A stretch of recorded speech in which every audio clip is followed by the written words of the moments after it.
Just for our own guys, say your name and your title, please. My name is Paul Barnett. I'm the creative director for Warhammer Online, which means I have the job that most people want because they assume that I don't do anything.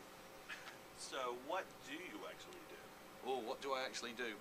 So there's a design vision, Mark has that, and there's lots of really good, competent people who know what they're doing, and they go around working very, very hard. Artists and level designers, and people who do code, and animators, and all that sort of stuff. And there's schedulers.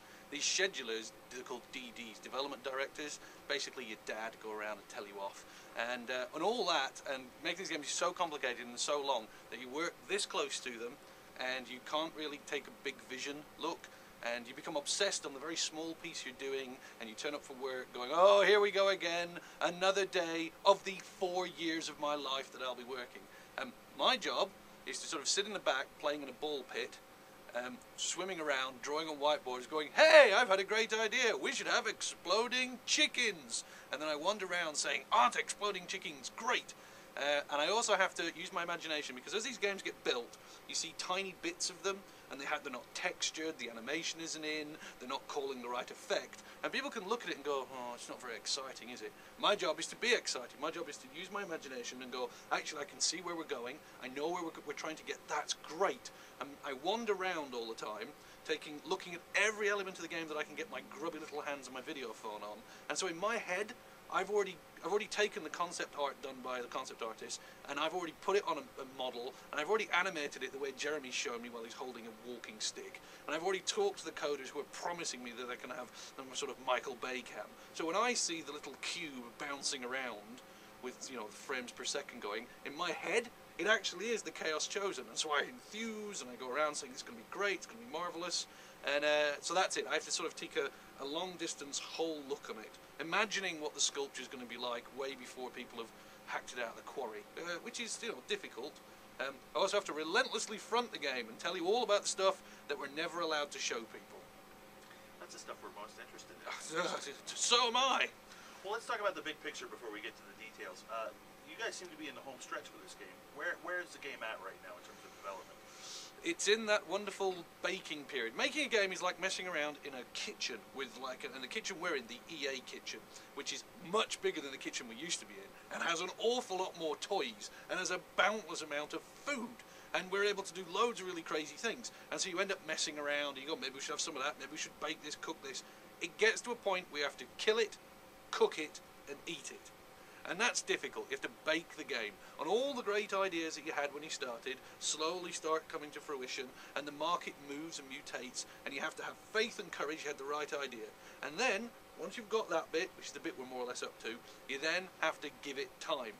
Let it set in. So you run endless betas.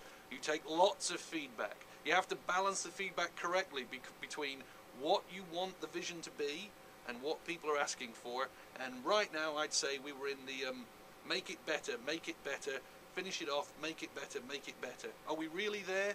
Add some more sauce, a little bit of salt. Oh, another 5 minutes. It's really getting there. So it's actually the making of the game. I talk to people about this all the time, where I say the making of the game can only really happen once you've got all the bits together.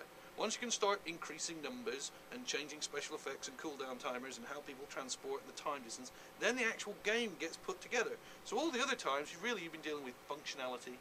Does it actually work? Is it crashing? Can it take the amount of people it's supposed to take? And you've been working with sort of simplistic representations of the game mechanics. Now you're getting into the nuance. Now you're getting into the flavour. And if you don't read our beta boards, but if you were reading our beta boards, they've gone through the 3 stages that are important. The first stage they go through is the I stage, where they go, I can't do this, I don't like that, why can't I? Then they go into the he stage, where they point at individuals. Well, he's having a better time. Why has he got one of those hammers? What you really want them to be is in the them stage, where they're arguing about other careers and arguing about other... I don't understand why the Chosen are allowed to have their flailing tentacles. It's terrible. Because then it means that they've made the journey on, I understand what I am, I understand how I fit in, and now I just want to do the endless MMO point of saying that everyone else is clearly cheating and should be nerfed. So that's basically where we've got to, and so it's now the final stretch of more paint and polish and love and care.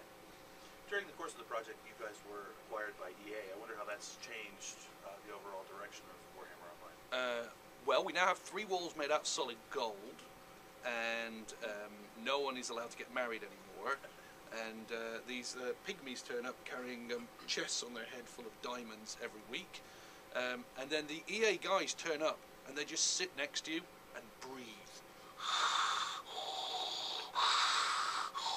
They sort of do that to you, like the Nazgul, and they wander around. What's it been like? Actually, Mark put it best.